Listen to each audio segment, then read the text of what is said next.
In my last video, How Steve Jobs Saved My Life, I shared my personal experience finding a balance between natural healing and Western medicine and how it impacted my life. In this part of my story, I discovered the incredible healing power of love and kindness.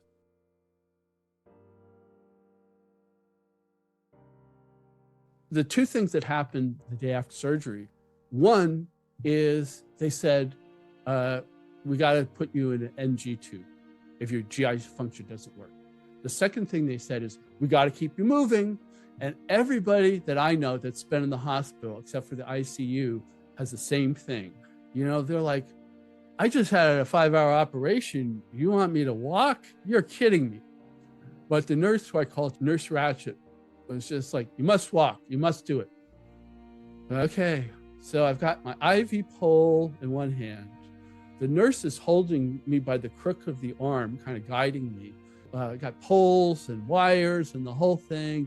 And I'm trying to make it to the AIDS quilt. And so the hospital I was in San Francisco had saw a lot of AIDS patients, particularly the 80s and 90s. And so there are these beautiful AIDS quilts throughout the whole hospital. So my goal the first day is to make it to the first AIDS quilt. I get to about 5 feet. I can't make it. I've got to lie down like now. And I start trying to turn around and just try to go as fast as I can with an IV pole and all these wires and tubes hanging from me. And about right before my hospital bed, I actually fainted standing up, and I could hear them. I couldn't do anything, but I hear them calling a code. And within something like 1 minute, I was around 5 doctors and nurses. They brought in this woman who was like a nurse's aide, and she was the nicest person. Her job was to just hold my arm and pat my arm and say, it's going to be all right. It's going to be all right. It is? It's going to be all right? It's going to be all right.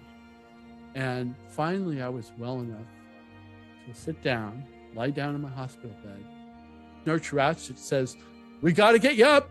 We got to teach you how to sit again. You'll forget how to sit. And I'm like, oh no.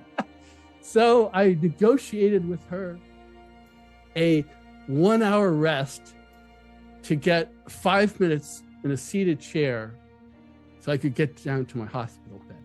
But after I had a total meltdown and I fainted while standing up, she realized that this guy is in trouble.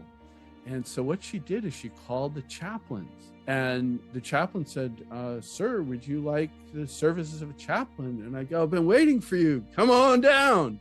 And so he came in and he said, oh, what kind of prayer you want? Are you Christian? Are you Buddhist? Are you non-denominational? I can do any kind of prayer you want. And so he said a prayer to me.